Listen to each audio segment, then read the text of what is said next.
Good morning, welcome back to my channel. তোমরা কেমন আছো? আশা করি তোমরা ভালো আছো, সুস্থ আছো। আমিও ভালো আছি, আমার পরিবারের সকল সদস্য ভালো আছে। হুগলি জেলার ছোট্ট গ্রাম ধনিয়াখালী থেকে আমি অদিতা আমার নতুন ভিডিওতে তোমাদের জানাই অনেক স্বাগত আর অনেক অনেক ভালোবাসা। তো আমি এখন বাজে তোমার হচ্ছে 8:50, ঘড়িতে দেখাচ্ছে কিন্তু এখন 8:40 বাজে। ঘড়িটা আমাদের 10 মিনিট ফাস্ট করা আছে। তো আমি এখন থেকে আমার ব্লগটা শুরু করছি, তোমরা দেখতে থাকো। ভালো লাগলে অবশ্যই লাইক শেয়ার করো, আর একটা লাইক দিতে ভুলো না। তো আর কথা বাড়াচ্ছি না, তো আমার ভিডিওটা আমি এখন থেকে শুরু করছি। প্রতিদিনকার মতো নিত্য যে কাজ করি সেই কাজ করে চলেছি। দুধটা জাল বসাই। তোমাদের দাদা দুধটা নিয়ে চলে এসেছে। দুধ আর গোপালের খাবার নিয়ে চলে এসছে। তো আর মেয়ে এখনও ওঠেনি, প্রায় 10:15 বাজে, মেয়ে ওঠেনি। তো ওকে চা করে দেবো আর আমিও 1 কাপ চা খাবো। আমার গোপাল সেবা হয়ে গেছে। শরীরটা আমার একদম ভালো না, খুব সর্দি করেছে। সবসময় যেন গলায় কফ জড়াচ্ছে, ওষুধ খাচ্ছি কমছে না। তো যাই হোক, আর মাঝে মাঝে আমাকে ভয়েস ওভার দিতে হয় কেন বলো তো? এত প্রথমত আমাদের বাড়িতে 20 জন মেম্বার, এই বাড়িটাতে 20 জন 22 জন ছিলাম, 2 জন চলে গেছে, 20 জন মেম্বার হয়েছি। খুব চেঁচামেচি হয়। তারপরে যেহেতু বাচ্চা আছে, নাতিরা আছে, এত চেঁচামেচি হয় সকাল থেকে চিন্তা করতে পারবে না, মনে হবে যেন মাছের হাট বসেছে। তার মাছের হাট বসেছে, ভালোই লাগে আমার। ওই জন্য কোথাও নিস্তব্ধতা ভাল লাগে না আমার। তো ওই জন্য বেশ সব জায়গায় গম গম করবে। আমার বোনের বাড়ি যেমন নিস্তব্ধ, বোনের স্বামী চলে যায় ডিউটি, বোন চুপচাপ, বোনের মেয়ে পড়তে চলে যায়। একদম ভাল লাগে না, ওই জন্য আমি যাই না। যা বোন এখানে আসে ওর সাথে দেখা হয়ে যায়। আর ওই জন্য বেড়াতে যাই যখন, ট্রেনে করে যাই না।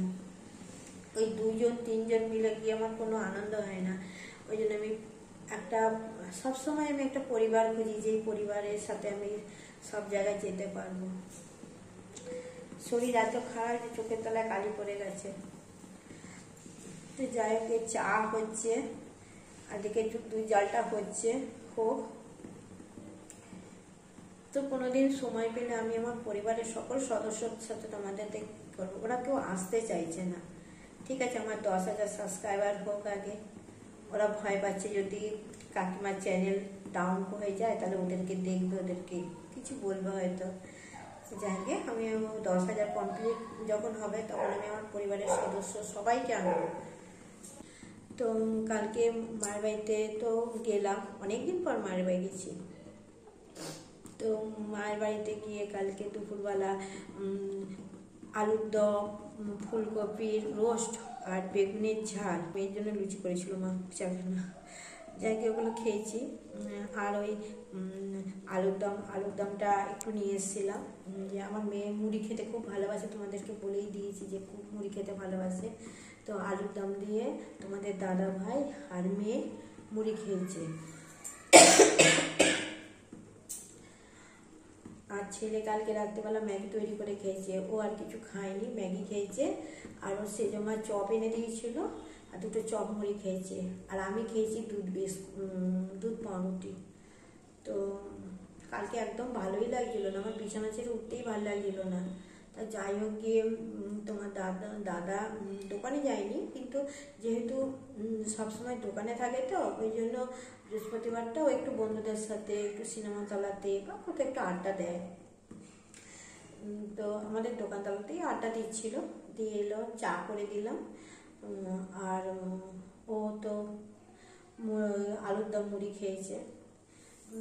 তোমরা হয়তো ভাববে যে এরা রুটি খায় না, এরা খায় না, ভাত খায় না, কিন্তু আমাদের বাড়ি, বিশেষ করে আমার সংসারের কথা বলছি, আমি অন্য কারোর সংসারের কথা বলছি না। আমার সংসারে সবার একটু খাওয়াটা কম, অন্য কিছুর শখটা তাদের বেশি, কিন্তু খাওয়াটা কম, মানে একটু কম খাবো, ভালো জিনিস খাবো। এমনি নিরামিষ হয় বলে তো ছেলে হোটেলের খাবারটা বেশি খায়। যাই হোক, কোনোদিন যদি তোমাদের আশীর্বাদে আমি আলাদা রান্নাঘর করতে পারি তাহলে এই রান্নাঘরটা আমি ছেড়ে দেবো। ওরা যা খাবে খাবে, আমি মানে আমার ছেলের কথা বলছি, ও যা খাবে খাবে। তো আমি দেখি কি হয়, কোনো দিন যদি হয়, কেননা এখনই তো আর ঘর করা মুখের কথা না।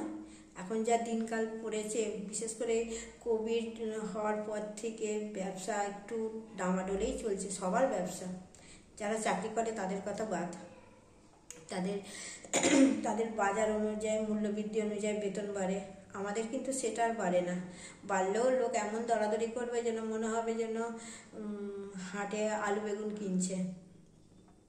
আর প্রচুর কম্পিটিশন, কাজ নেই বলে এত দোকান হয়েছে চিন্তা ধারণার বাইরে। তো যাই হোক, আমার চা হয়ে গেছে, চাটা ছেঁকে নিই, আর দুধ জলটা হচ্ছে। তো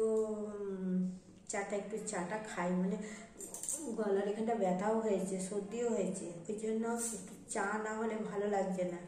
লবঙ্গ ফুরিয়ে গেছে, আজকে দেখি একটু লবঙ্গ আনতে হবে মুখে দিয়ে রাখার জন্য।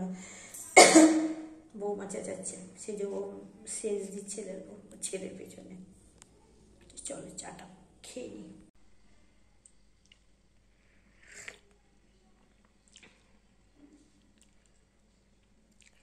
তো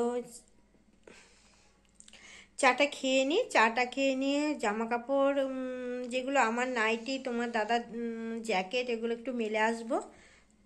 ছাদে নিয়ে যাচ্ছি, একটু দাঁড়াও। আর এসে ভাত বসাবো আর সবজিগুলো বানিয়ে নেব। সবজি বলতে বাঁধাকপির তরকারি হবে আর মূলো ঘন্ট হবে। আর পরশু দিনকার ডাল ছিল, বিউলির ডাল, সেটা ফ্রিজে আছে। একটু মেথি শাক পড়ে আছে, তো ওগুলো দিয়ে এবেলাটা হয়ে যাবে। ওবেলাটার চিন্তা ওবেলা করব। ভগবান যা কপালে জোটাবে সেটাই খাবো, তাই তো। গরম গরম চা খেলে গলাটা একটু ভালো লাগে, আর নাহলে সবসময় গলাতে মানে খুসখুস খুসখুস করেই যাচ্ছে। তা চাটা খেয়ে নিই, হ্যাঁ, বসে।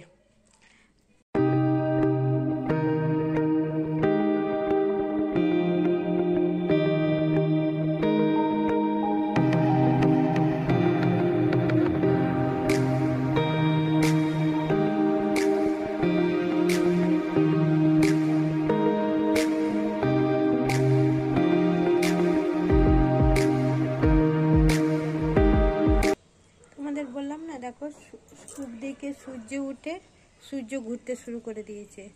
এখন 10:35 বাজবে হয়তো, হ্যাঁ 10:35 বাজবে।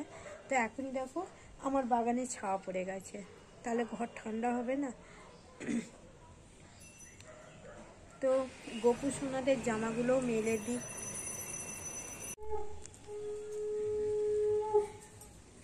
গোপু সোনাদের জামাগুলো একটু একটু ভেজা আছে, তাই দিলাম মেলে। আর এই যে শুকোবে না আজকে, কালকে শুকোবে। চলো, তোমার দাদার জন্য 3টে পাউরুটি সেকে নিয়েছি আর বাটার লাগিয়ে দিয়েছি, আর এখানটাতে দুধ দিয়েছি। এই বাটারটা হচ্ছে গোপালের সকালবেলার ভোগের বাটার। আমি একটু গরম করে নিয়েছি, একদম শক্ত হয়ে গেছিলো তো, গরম করে লাগিয়ে দিয়েছি। আর এর মধ্যে মিশ্রি কাটা আছে, আর চিনি দিতে হবে না, এর মধ্যে অল্প চিনি দেওয়া আছে। তো এইটা দোকানে দিয়ে আসবে আমার সেজোজা দাঁড়িয়ে আছে। দেখি টিফিন কারির মধ্যে আমি রুটিগুলো ভরে দিয়েছি, আর এই যে দুধের ইয়েটা বসিয়ে দিয়েছি। এটা হচ্ছে পাঁচকু সোনার আজকে দুপুরের খাবার।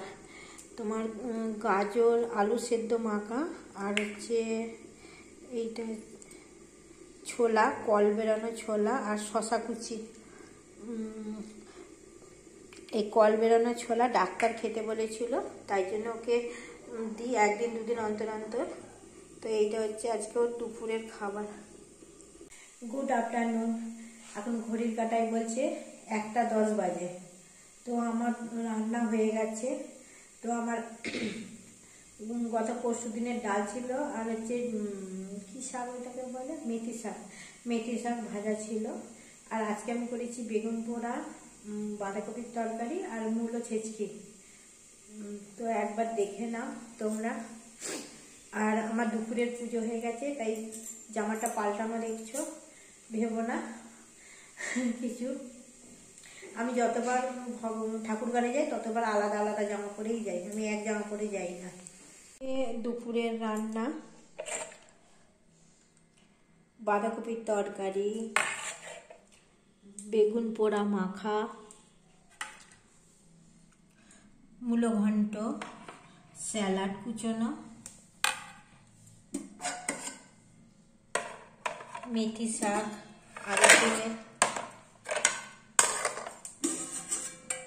আর আছে ডাল।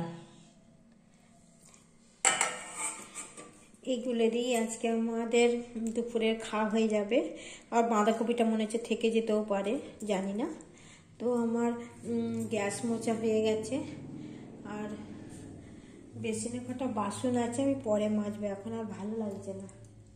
তো বিড়াল ছানাগুলোকে খেতে দেব, চলো ওদেরকে খাবারটা দিয়ে দিই। চলো কজন এসছে দেখি।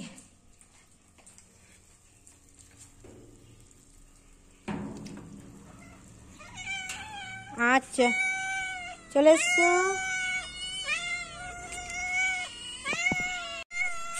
চলো চলো। আর কোথায়?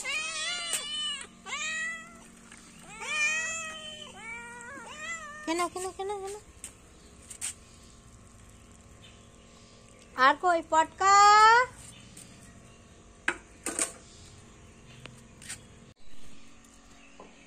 গাছে কটা লাল হয়ে গেছে লঙ্কা, তুলে নেব।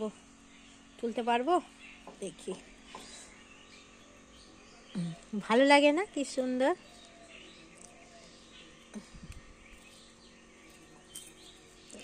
এই গাছটা মরে যায়, আবার বর্ষায় জল পেয়ে গজায়। গাছটা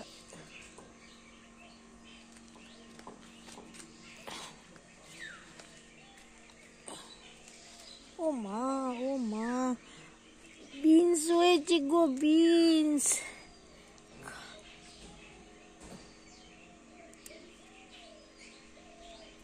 এই দেখো বিনস হয়েছে, হোক হোক হোক। খাওয়াচ্ছে, দেখতে ভালো লাগে।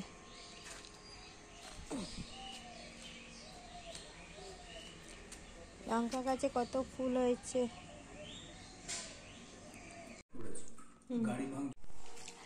গুড ইভিনিং বন্ধুরা। এখনও গুড ইভিনিং মানে এখন 4:30 বাজে, তাও গুড ইভিনিং বলছি। কেননা আমি এই চা করছি, আমি আর মেয়ে চা খাবো। আর এখানে বাটিতে আলু সেদ্ধ করে রেখে যাব, মেয়ে যদি মুড়ি খায় তো খাবে। পাঁচকুকে মুড়ি দিতে হবে আলু সেদ্ধ দিয়ে, যাক আমি সেদ্ধটা করে রাখি। আর বিড়াল ছানাদের একবার দুধটা দিয়ে দেব, দিয়ে আমি দোকানে যাব, সন্ধে দিয়ে দোকানে যাব। তো সন্ধে দিয়ে যাব, আর এসে গপু সোনাদের শয়ন দেবো, কেন এসে আর একবার খেতে দেবো, যাই হোক মিষ্টি যা হোক কিছু খেতে দেবো, দিয়ে শয়ন দেবো। কেন এত তাড়াতাড়ি তো আর শয়ন দেওয়া যাবে না। তো আমি চাটা করে নিই।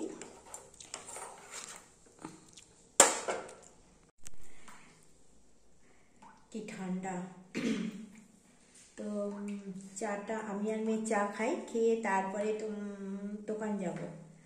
তো আজকে শুক্রবার, আজকে হাটবার। তোমাদের দাদা আমাকে অনেকক্ষণ আগের থেকে ফোন করছে এসো এসো করে, আমি সন্ধ্যেটা না দিয়ে যেতে পারছি না। তো আমার যেতে যেতে 4:45 বাজবে আজকে। তো যাই গিয়ে আমি তো 4:45তেই সন্ধ্যে দেবো, আর এসে আবার একবার গপুকে খেতে দেবো, কিন্তু আহার কিছু খেতে দেবো।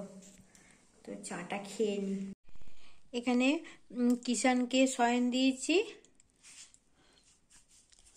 আর এখানে বাসু আর গপু আছে শয়ন দেওয়া। এটা ওদের খাট, কিন্তু এই খাটটা তো কিষানের হবে না, ওই জন্য ওরকম মশারি দানি এই এরকম আনতে হয়েছে। আর আমি কিন্তু বাড়িতে এসেছি 9:30টার সময়, আর এখন বাজে হচ্ছে 10টা 5। আমি বাড়িতে এসে গপুদের খেতে দিলাম। আমি বাড়িতে বাড়িতে এসে গপু সোনাদেরকে ইয়ে দিলাম, ভোগ দিলাম। আমি যখন 4:45টার আগে সন্ধে দিয়েছি, তখন গপু সোনাদের চিড়ে ভোগ দিয়ে গেছিলাম, আর এসে শনপাপড়ি ভোগ দিয়েছি, আর ফল ভোগ, মাখন ভোগ। এখন তো আমি আর অন্ন রান্না করে দিই না, তা আমি এরকমই গুছিয়ে মিলিয়ে গুছিয়েই ভোগ দিই, ভগবানকে নিবেদন করি। তো যাই হোক গিয়ে গোপু সোনাদের খাইয়ে আমি শয়ন দিয়ে দিয়েছি। আর আমার রুটি করা হয়ে গেছে, 8 পিস রুটি করেছি, বেশি রুটি করিনি, 8টা রুটি করেছি। আর বাঁধাকপির তরকারি তো ওবেলা ছিল। আর মেয়েকে জিজ্ঞেস করলাম তুই কি খাবি। আমার মেয়ে রুটি খেতে পছন্দ করে না, সকালের দিকে ভাত আর বিকেলের দিকে মুড়ি। ও ছোটোবেলার থেকেই মুড়ি খেতে খুব ভালোবাসে, মুড়ির মতন সাদা। তো যাই হোক, তো মেয়ে বলল আমি অনেকটা মুড়ি খেয়েছি, মনের মতন করে মেখে চানাচুর ঠানাচুর দিয়ে, তো আমি আর কিছু খাবো না। আমাকে তুমি একটু চা বিস্কুট যদি খাওয়াতে পারো খাও, যদি একটু কফি করে খাওয়াতে পারো খাও, আমি শোবো। আমাকে রাত 2টো 2:30টার সময় উঠতে হবে, পড়তে বসবো। আমি যে ঠিক আছে। তো ওকে আমি ওই কফি না চাই করে দিলাম, 2টো বিস্কুট দিলাম, আমি খা। আমি ওর ঘরেই বসে আছি, যেহেতু তোমাদেরকে গোপু সোনাদের দেখাবো বলে আমি এই ঘরটাতে এলাম। তো যাই গিয়ে ও এবার ও শয়ন নেবে, এবার ও ঘুমোবে। তো আমি বড় ঘরে চলে যাই। হাসছে, ও শয়ন নেবে, আমি এবার বড় ঘরে চলে যাই। তো দেখি তোমার দাদাও চলে এসছে, বসে আছে ওই ঘরে না। তোমার দাদা ভাই ইয়ে করছে, যে মোবাইলে খবর শুনছে, কপিরাইট পড়ে যাবে বলে মেয়ের কাছে এসে বসলাম। তো মেয়েও বলছে তুমিও চলে যাও, দিয়ে তাই জন্য আমি বলছি। তো আমাদের আজকে রাত্রে হচ্ছে রুটি, খেজুরের গুড়, আর হচ্ছে বাঁধাকপির তরকারি মেনুতে আছে। আর ছেলের জন্য অল্প তরকা এনেছে, 1/2 প্লেট তরকা, আর ও সেজমা দিয়েছে পেঁয়াজি দিয়েছে। আর মেয়েকে বলেছিল খাবি, ও বললো না আমি খাবো না, তো ওর জন্য পেঁয়াজ দিয়েছি। এটাই আমাদের আজকের মেনু কার্ডের রাত্রের ডিনার। তো আর আমি ডিনার দেখাচ্ছি না, এটাই খাবো, রুটি আর ওই যে কি বাঁধাকপির তরকারি, আর একটু মূলো ছেঁচকি আছে, এইটুকু। মূলো ছেঁচকিটা আজকে দারুণ হয়েছিল জানো তো। তো মেয়ে খায়নি, মেয়েটা আমার পাতে তুলে দিয়েছে, ভালোই হয়েছে, আমি খেয়ে নিয়েছি। তো যাই হোক, তো আমার ভিডিওগুলো দেখো, কেমন লাগবে অবশ্যই বলো। ভালো লাগছে না আমি বুঝতে পারছি, তাও আমি ভিডিও করে যাচ্ছি, যদি কোনো দিন তোমাদের ভালো লাগে, তাই জন্য। তো যাই একটা লাইক দিও। গুড নাইট, বাই, ভালো থেকো, সুস্থ থেকো। আবার কালকে আবার একটা নতুন ভিডিওর সাথে তোমাদের দেখা হবে। ততক্ষণ টাটা। ততক্ষণ তোমরা সুস্থ থেকো, বাড়িতে ঝগড়াঝাটি করো না। আমি কিন্তু আমার বাড়িতে ঝগড়াঝাটি করি না, তোমরাও করো না। আমি খালি আমার মেয়েকে বকি, ওই মেয়ে ওই জন্য তাকাচ্ছে বড় বড় চোখ করে। না গো, এখন আগে মেয়েকে খুব মারতাম, এখন আর মারি না। তাও ভালো শিকারটা করছে। ঠিক আছে, শাসন করতে হয়, ছেলে মেয়েকে শাসন না করলে। একদিন কি করে মেরেছো সেইটারও ব্লগ দিও। আচ্ছা, আমার মেয়ে বলছে কোন দিন কেমন করে মেরেছো সেটারও একদিন ব্লগ দিও। সেই ব্লগ শুনলে তো আমাকেই তোমরা মারতে শুরু করে দেবে, অথবা সেই ব্লগ শুনে লাভ নেই। তো সে কোনো দিন যদি আমার মেয়ে এসে সামনে তোমাদের সামনে বলে আমার মা আমাকে কেমন করে মেরেছে, তখন শুনবে। এত টাটা।